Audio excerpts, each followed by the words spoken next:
Question number 28, first part. State Gauss theorem in electrostatics. Using this theorem, derive an expression for the electric field due to an infinitely long straight wire of linear charge density lambda. So first of all, Gauss theorem. It states that the surface integral of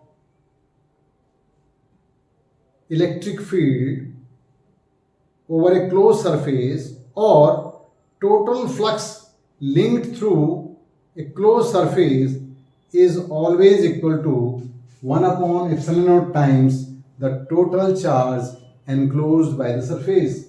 That means surface integral E dot ds, surface integral of electric field E dot ds over a closed surface is always equals to 1 upon epsilon naught times the total charge enclosed by the surface, यानी summation Q.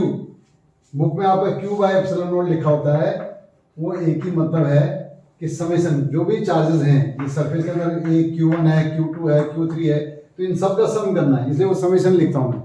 तो it is always equal to sum of the charges enclosed by the surface.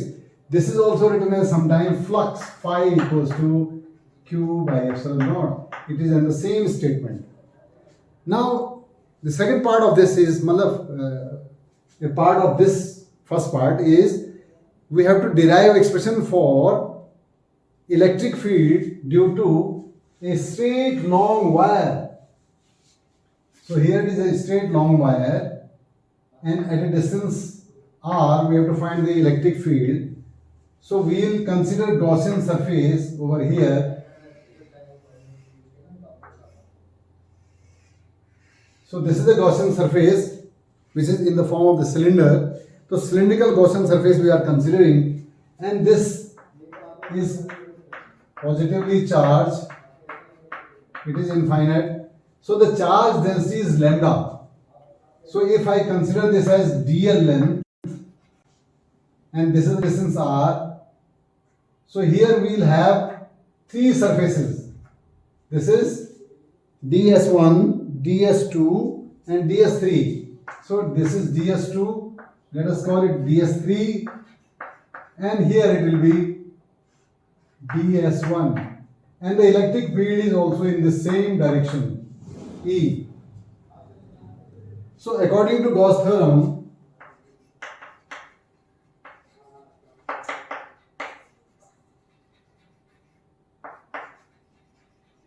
अभी हमने क्या कहा, E dot ds over the closed surface is equal to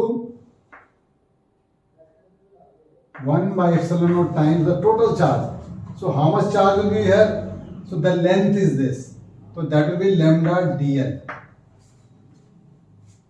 बेटा इसके अंदर जो है कितना लेंथ रहेगी, जैसे मान लीजिए चौक मैंने देखी, अब इसके अंदर तो ये जितना लेंथ रहेगा उसी में चार्ज मिलेगा, तो इसलिए वो वही हो जाएगा, तो इसलिए लैम्डा डीएल हो जाएगा because the length is DL. इसका कोई मतलब नहीं, ये तो it is outside the Gaussian surface, उसको कंसीडर नहीं करेंगे, only the charge inside the surface is there.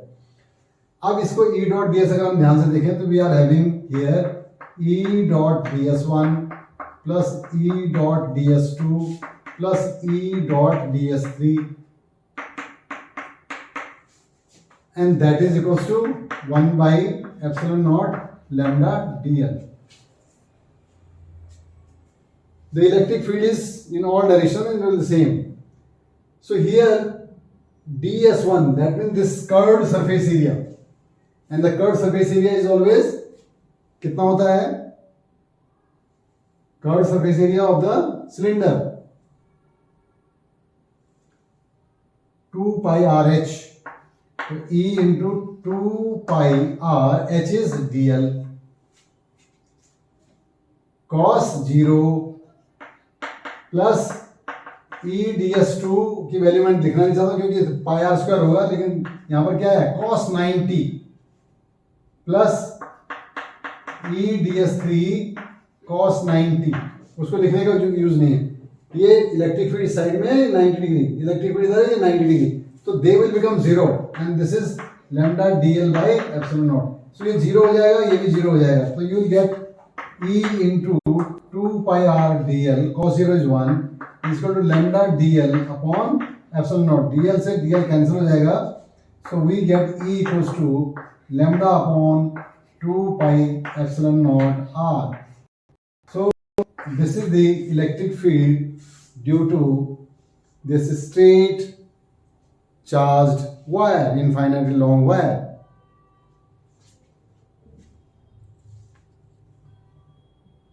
So here we can have E is inversely proportional to the R, simple। ये सारा कांस्टेंट हो गया lambda by 2 pi epsilon naught. इसको एक बार फिर से देखिए, Gauss theorem is very clear कि जो सरफेस इंटीग्रल है इलेक्ट्रिक फील्ड का over a close surface that is always equal to q by epsilon naught times 1/(epsilon) times the total charge q. अब यहाँ पर ये इनफाइनाइटली लॉन्ग वायर का उन्होंने इलेक्ट्रिक फील्ड पूछा है, तो इसके लिए हमें क्या है, गॉसियन सरफेस कंसीडर करना। So best Gaussian surface will be the cylindrical one. तो सिलिंड्रिकल गॉसियन सरफेस हमने जब सपोज की तो इसके तीन सरफेस हो गई, ds1 जो कर्व्ड सरफेस है, ds2 टॉप और ds3 बॉटम। और चूंकि वायर जो है पॉजिटिवली चार्ज है तो इससे इलेक्ट्रिक लाइन सपोज क्या होंगी, परपेंडिकुलर निकलेंगी चारों तरफ। सो जिधर भी सरफेस एरिया होगा उसका एंगल जीरो ही पड़ेगा चारों तरफ कर्व्ड सरफेस का, लेकिन इनका एरिया का जो एंगल है इसके साथ वो हमेशा 90 डिग्री पड़ेगा। इधर भी 90 डिग्री है और इधर वाले के साथ भी ये भी 90 डिग्री है। सो ये E dot ds equal to 1/(epsilon)। The total charge will be, unit length पर है लैम्डा, तो dl लेंथ में कितना होगा, लैम्डा dl। अब इसकी वैल्यू टोटल सरफेस निकालना है हमें, तो क्या होगा, E ds1 plus E ds2 plus E ds3 that is equal to 1/(epsilon), lambda dl। E ds1, E तो आ गया, ds1 की value 2 pi r h the curve surface area, h की वैल्यू यहाँ पर dl है। cos 0 एंगल 0 था, इसके वैल्यू लिखने की आवश्यकता नहीं है क्योंकि ये दोनों ही परपेंडिकुलर हैं, इसलिए E ds2 cos 90 plus E ds3 cos 90 वो दोनों जीरो हो जाएंगे। तो this is E into 2 pi r dl is equal to lambda dl by epsilon naught. और यहाँ से dl से dl कैंसिल करें, इस 2 पाई r को उधर ट्रांसफर करिए, E equals to lambda upon 2 pi epsilon naught r, जहां हमें मिलता है E is inversely proportional to r। This is the first part. Clear हो गया?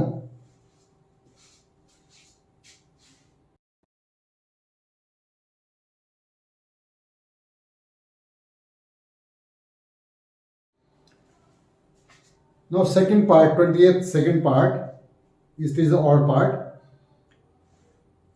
A, define electric flux and write its SI unit.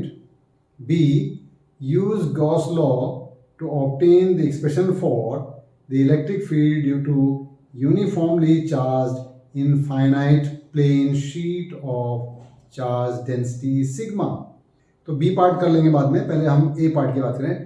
Define electric flux and write its SI unit. तो electric flux, this is the A part. Electric flux जैसे अभी Gauss theorem में बात भी की, this is the surface, तो electric flux is how what, the electric flux is the total number of electric lines of force passing through a surface. So here electric flux is E into A because this is the electric field. But at certain angle if it is there then it will be field के along जो area होगा that will be there. So this will be always E dot A. So that means electric flux is the surface integral of electric field over a surface, or you can say it is the scalar product of the electric field and the area vector। Area vector किसका होगा, surface का। दूसरा इसका एक और definition आप दे सकते हैं कि electric flux is the total number of electric lines of force passing through a certain surface, that will be the electric flux linked through that surface. So I think it's clear.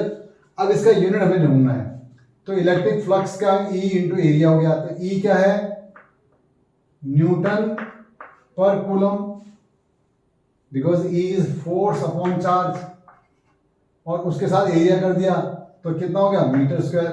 So unit जो है इसकी flux की जो unit है that is newton metre square पर coulomb, newton metre square पर coulomb. इसको newton into metre क्या होता है, जूल्स भी होता है, तो जूल्स मीटर पर कूलम भी आप कह सकते हो। एफ इंटू एस होता है ना बेटे, वर्क डन क्या होता है एफ इंटू एस होता है, तो एफ इंटू एस का मतलब क्या है न्यूटन और मीटर हो गया, इधर ये क्या हो गया जूल, तो न्यूटन मीटर पे इधर कर दिया, उसके बाद एक मीटर बच गया, तो जूल मीटर पर कूलम भी कह सकते हैं और न्यूटन मीटर स्क्वायर पर कूलम भी कह सकते हैं। So this is the first part. अब सेकेंड पार्ट जो अगर बी है इसका वो है इनफाइनाइट सीट का इलेक्ट्रिक फील्ड बी।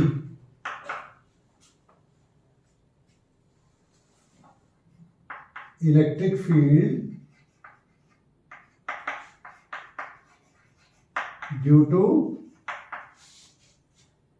लॉन्ग या infinite charged sheet. So this is the long sheet having charge density sigma, it is positively charged. So here again we have to consider a Gaussian surface. So Gaussian surface is एक cylindrical form में हम लेना चाह रहे हैं।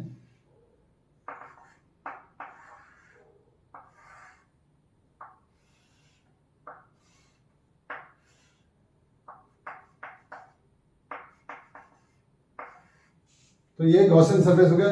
इसको आप यूँ समझ लीजिए जो आपका बैडमिंटन का शटलकॉक का जो केस होता है उसको अगर आप क्या करें एक चार्ट पेपर जो बड़ा वाला है उसमें से पार कराएंगे तो वो इसकी शेप बिल्कुल ऐसे आएगी कि ये यहाँ से तो पार दिखेगा और यहाँ ही अंदर इसके पीछे दिखेगा, क्यों इसके अंदर से ये आ गया। जैसे ये चौक ही देख लें आप, अब ये चौक अगर आप देखो ध्यान से तो यहाँ से तो दिख रही है लेकिन यहाँ से आधा पार हो गया ना, ये इस तरह ये सामने दिख रहा है ऐसे करके, तो वो उधर दिखेगी इधर नहीं दिखेगी, तो ये यहां नहीं दिखेगा वहां दिख जाएगी। तो ये सरफेस क्या है ds1, you can say this is ds2 and ds3 और ये ds3, this is again cylinder और ये सरफेस जो इसमें जो कट जाएगा वो हमने ds मान लिया अंदर, although this ds1 is equal to ds2 is equal to ds ही होगा बिकॉज ये जो सिलेंडर है वो सेम साइज का है। तो as far as Gauss theorem is concern according to Gauss law क्या है E dot ds over the closed surface is equals to 1 upon epsilon naught times the total charge. तो total charge क्या होगा जो इस डिस्क में contained होगा अंदर जो चार्ट कट करके निकलेगा, तो that will B sigma into area that is ds। अब ये E डॉट ds बिल्कुल उस तरह से हम दोबारा करेंगे तो क्या होगा ये होगा E dot ds1 plus E dot ds2 plus E dot ds3 that is equals to sigma ds by epsilon naught. इसमें इलेक्ट्रिक फील्ड अगर आप ध्यान देंगे पॉजिटिव चार्ज सीट है तो इधर जाएगी, तो ये E इधर रहेगा, इधर भी इलेक्ट्रिक फील्ड E रहेगा।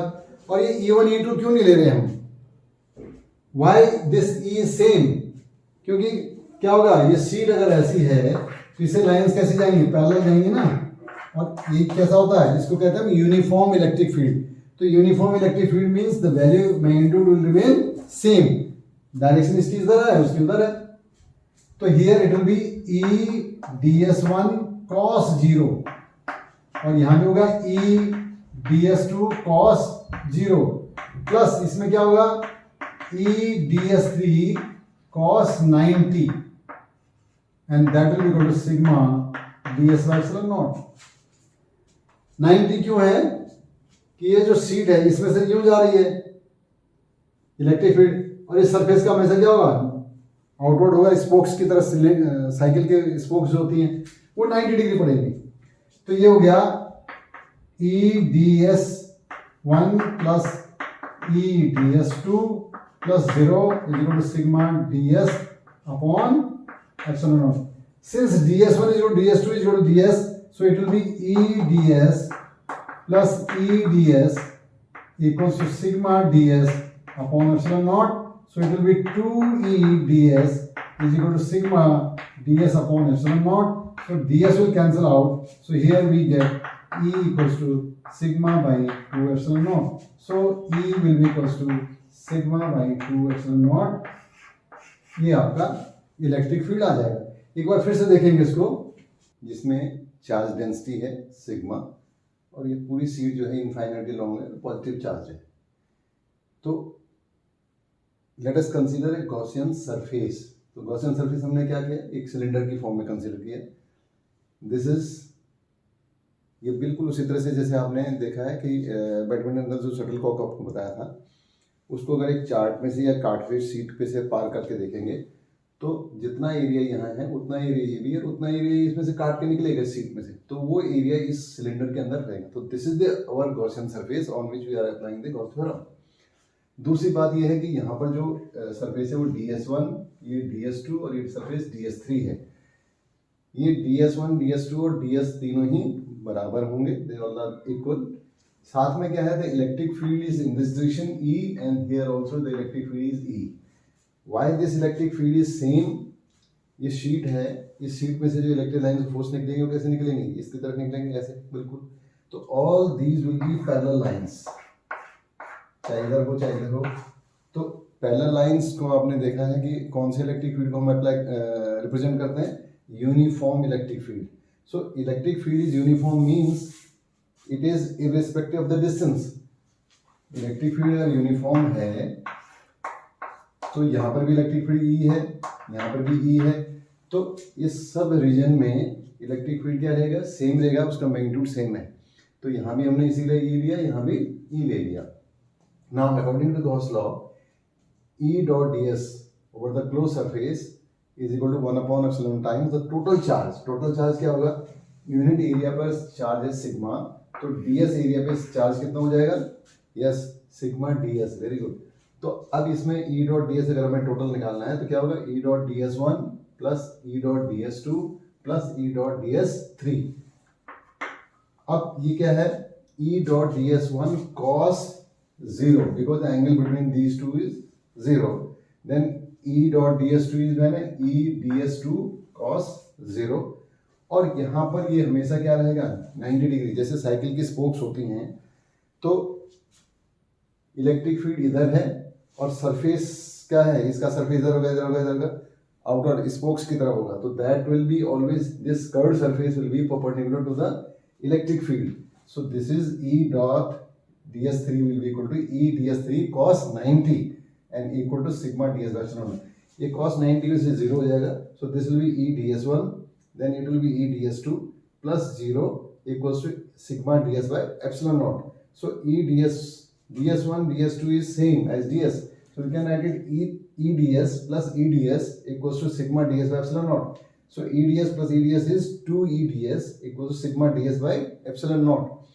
So here E will be equals to ds से ds कैंसिल हो जाएगा, तो E will be equals to sigma by 2 epsilon naught. यानी इलेक्ट्रिक फील्ड हमारा निकल आया sigma by 2 epsilon naught. So that is uniform. ये सब जगह सेम ही रहेगा.